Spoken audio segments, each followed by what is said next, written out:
RFI version 1. Ang odo natin ay nasa 55K. May problema tayo ngayon. Ang voltmeter niya ay 12.1. Nakatambay lang to ng 2 weeks. Nagpapaandar ako every 3 days. So, ang nangyari niya, lagitik na lang pag na-start. Yun. Ito natunog. Itong relay na to, natunog siya. Pero hindi nag-create ng pag-ikot doon sa ito. Starter. So, ano kaya ang pwede nating gawin? Pero nagana pa ang kickstart niya.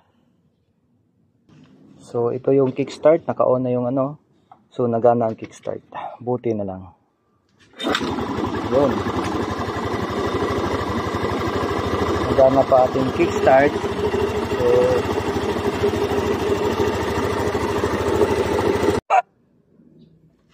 ito, Pops, kinunay ko yung negative. Tapos may tester tayo. Ititest ko yung fuse. Yan. Ilaw. So, dito. Good. Good. Ang out. Good din. Good. Good. Good lahat ng fuse. So, may nakalagay dito sa 10 amperes pump. So, ito yung pump sa gas. Hindi to under pag ano. Kahit i-kick yung 10 amperes. Pero yung 2015 at saka 15 ay nagana lahat. Yan, oh. Nailaw. Goods ang ating fuse. So, hindi sa fuse. So, ito nirekta ko sa yan. Sa starter. Position pa muna to. Yan, nirekta ko to sa starter mismo. Starter motor. Tapos connected sa negative. Mayroon siyang ilaw. Ibig sabihin may supply. Yan, o. Magtitik pero may supply mo pumupunta.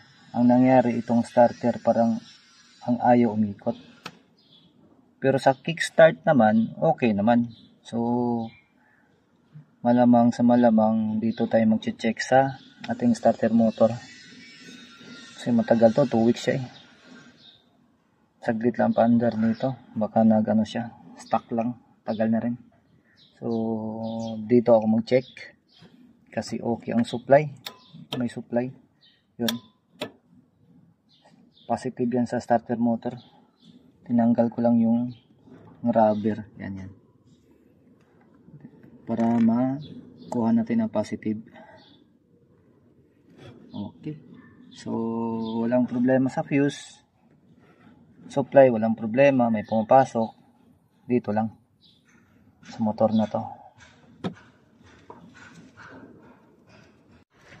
Meron din ako dito 12 volts supply. 220 to 12 volts. I-try ko lang to gamitin ikarga. In case emergency to eh. Yan. 240 to 12 volts output. Dahil sa 220 pang charge ng ating battery. So, itatry ko rin. Then ikakabit ulit. Tingnan natin mamaya after kung 1 hour kung gagana ba siya o hindi. Pag hindi, ibig sabihin pupunta na ako sa yan, starter motor. Okay, itong remote i-try natin as per advice. Kung nagana, lagitik lang gihapon. Lagitik pa rin, ang naririnig. Wala, lagitik pa rin. Nakadikit na to. Kita nyo may ilaw. So, positive. May ground. Ayan.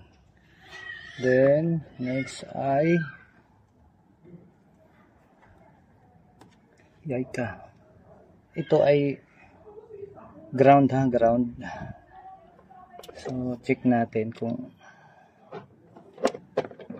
ito naikot ba to, hindi.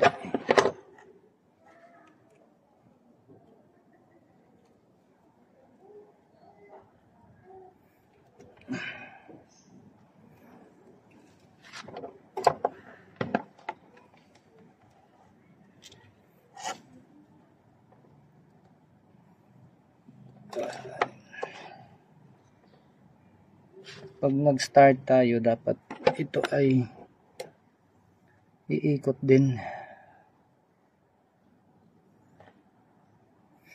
Iilaw at saka iikot para malaman ko.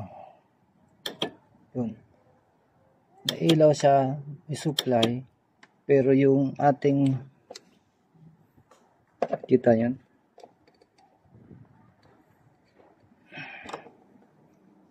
Ating starter ay ayaw umikot. Ibig sabihin may problema tayo dito.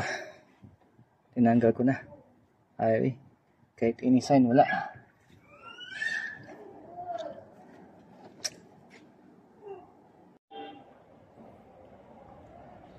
Yun.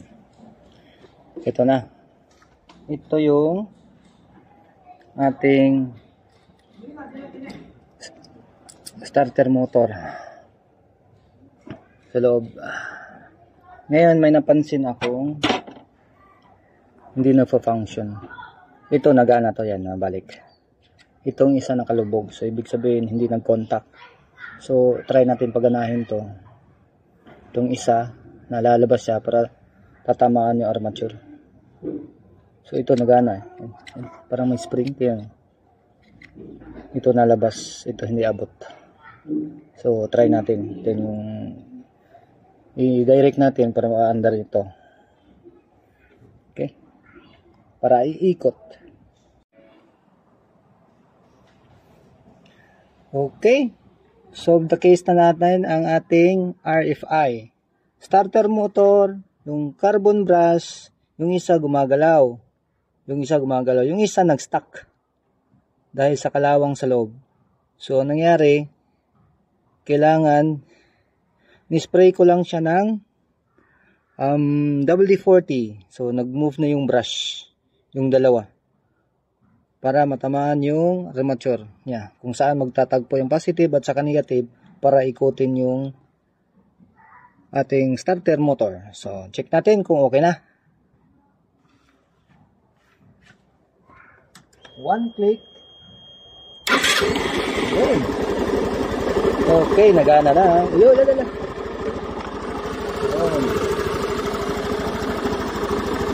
Ito lang ating starter motor. So yung carbon brush niya na dalawa, positive at saka negative, nag-stuck yung positive, hindi bumaba para mag-contact. So yung negative lang ang tumatama sa ating armature. Basta yung copper portion na maliit at saka yung malaki armature, yung copper portion saan magtatagpo yung positive at saka negative, isa doon ay nag-stuck. May spring siya, hindi na siya gumagana, puno ng dumi, carbon deposit. So kailangan ang dalawa kakapit.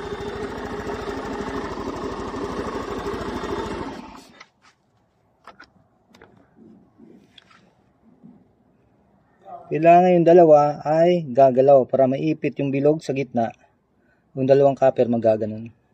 So yun lang, nag-stuck yung isa. Yung positive hindi bumaba, kaya walang hindi umiikot yung ating starter motor. Okay, good na.